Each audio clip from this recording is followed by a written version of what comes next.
সংবিধানের মূল কথা।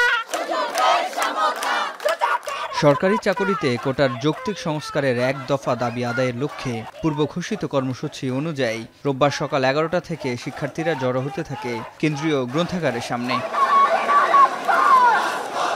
রাষ্ট্রপতি বরাবর স্মারকলিপি দিতে 11:30 থেকে শুরু হয় বঙ্গভবন অভিমুখে গণপদযাত্রা। অংশ নেয় ঢাকা বিশ্ববিদ্যালয়, জগন্নাথ বিশ্ববিদ্যালয়, 7 কলেজ সহ অন্যান্য শিক্ষা প্রতিষ্ঠানের শিক্ষার্থীরা। তাদের দাবি একটাই, কোটা সংস্কার করে সংসদে আইন পাস।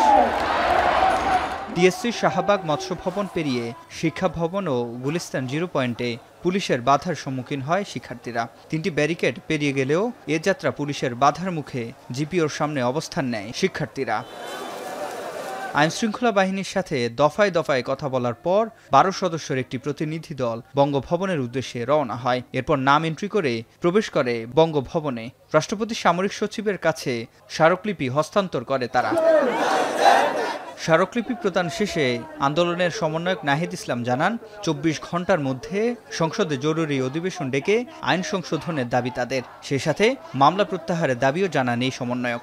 আগামী 24 ঘন্টার মধ্যে আমরা চাই সংসদে অধিবেশন ডেকে সেটার আইন পাশের জন্য কার্যকর ব্যবস্থা নেওয়া হোক অথবা অধিবেশন আহ্বান করা হোক। সরকারের তরফ থেকে, মহামান্য রাষ্ট্রপতির তরফ থেকে এবং দায়িত্বশীল ব্যক্তিদের পক্ষ থেকে কি ধরনের বক্তব্য এবং পদক্ষেপ আসছে সেটি আমরা পর্যবেক্ষণ করে আমরা পরবর্তী আমাদের কর্মপরিকল্পনা ঠিক করব। এবং আরেকটি বিষয়, আমাদের নামে যে মামলা করা হচ্ছে, শাহবাগ থানায় অজ্ঞাতনামা মামলা করা হয়েছে, আমরা বলেছিলাম 24 ঘন্টার মধ্যে সেই মামলা প্রত্যাহার করতে হবে। স্মারকলিপিতে সংবিধান অনুযায়ী অনগ্রসরদের জন্য সর্বোচ্চ 5% কোটার প্রস্তাব রাখা হয়েছে। সিফাত শাহরিয়ার, এখন, ঢাকা।